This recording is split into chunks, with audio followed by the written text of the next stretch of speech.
Knez Mihajlova ulica davno je popločana, ali neke od tih ploča više ne stoje onako kako bi trebalo, već se građani spotiču o njih. Pored toga, našim sugrađanima u ovom gradu smeta i prljavština, kao i nekulturno ponašanje. Šta biste promenili u Beogradu? Šta vam najviše smeta?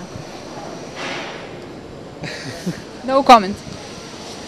Smetaju mi prosjaci, smeta mi prljavština, smeta mi nevaspitanje, nekultura, svašta. Ima dosta toga, ne može u 3 reči. Sve. A šta na prvom mestu? Dobro, da bude što više zaposlenja, mladi narode se zapošljeni dobro i da bude kako treba sve, da bude mir. Čistoću. Još nešto? Pa mislim da je drugo sve manje više dobro. Higijena. Pa nekultura i nehigijena, uglavnom. Pogledajte na sve strane žvake, opušci, znači bacanje iz kola, znači ono ladno vidite konzerva leti iz kola, iz autobusa. Znači da ne pričamo što gde god je neki slobodan ćošak smrdi na, znate već na šta da vam ne pričam.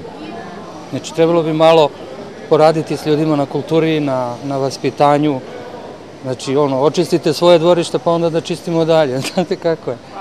Putovao sam po inostranstvu, video sam kako to izgleda vani i stvarno je... Kako je tamo organizovan? Perfektno, perfektno. U Nemačkoj čovjek baci pikavac, za njim ide drugi Švaba, podiže pikavac i stavlja ga u mesto određeno za to. A kod nas?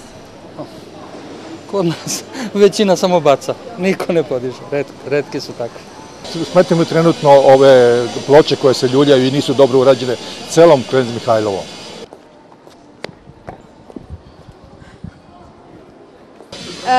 Buka možda. Buka. Pa šta bi promenilo u Beogradu? Pa, na primjer, čistoću ulica, više zelenila, više parkova, ali načinno Beograd je lep i ja ga volim. Ne bi baš mnogo menjala, ali tako, neke stvari bi mogle da se urade da bi Beograd bio lepši. A šta biste vi promenili? Boju fasada. Ofarbali bi ih u drečave boje, posebno Novi Beograd. Više je sumoran i siv.